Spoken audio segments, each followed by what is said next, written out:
Nah, di sini teman-teman, saya sudah menggambarkan sebuah peta jalur perdagangan pada masa kerajaan Islam.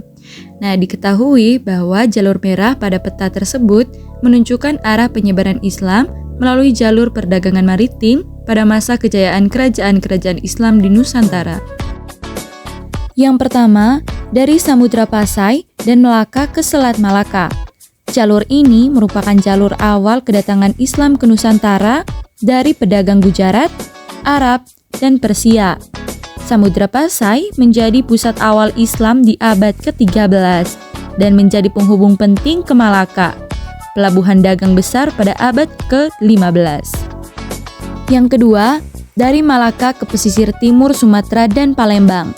Nah, dari Malaka, jalur perdagangan menyebar ke wilayah pesisir timur Sumatera seperti Riau, Jambi, hingga Palembang. Kota-kota ini menjadi titik strategis penyebaran Islam sekaligus pelabuhan dagang. Yang ketiga, dari Palembang ke pantai utara Jawa, yaitu Sunda Kelapa, Banten, Cirebon, Demak, dan Gresik. Jalur laut ini sangat penting karena membawa pengaruh Islam ke pusat-pusat kekuasaan Jawa. Kerajaan Demak dan Cirebon menjadi pelopor Islam di Jawa setelah Majapahit melemah. Yang keempat, dari Jawa ke Kalimantan, Pontianak, Banjarmasin, dan Tanjung Pura. Jalur ini menunjukkan penyebaran Islam ke Kalimantan yang terjadi pada abad ke-15 hingga ke-16. Para pedagang menyebarkan Islam sambil berdagang di wilayah sungai besar dan pelabuhan.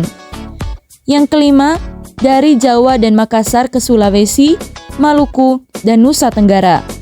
Islam menyebar ke wilayah timur seperti Sulawesi, di Makassar dan Buton, dan Maluku, di Ternate, Tidore, dan Ambon, dan Nusa Tenggara, di Lombok dan Sumbawa.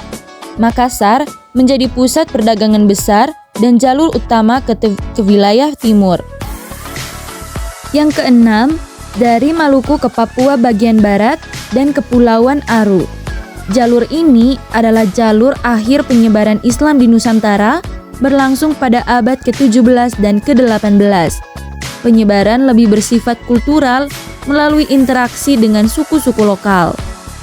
Yang ketujuh, jalur keluar Nusantara, yaitu ke Mindanao dan wilayah Asia Tenggara lainnya. Jalur merah juga menunjukkan hubungan perdagangan dan penyebaran Islam keluar Indonesia, seperti ke Mindanao yang berada di Filipina Selatan dan wilayah Patani yang berada di Thailand Selatan. Nah, jadi jalur merah dalam peta menggambarkan betapa strategisnya laut sebagai sarana penyebaran Islam yang dilakukan oleh para pedagang Muslim. Penyebaran ini tidak hanya membawa agama, tetapi juga berpengaruh pada budaya, sosial, dan politik yang membentuk masyarakat Islam di Indonesia hingga sekarang.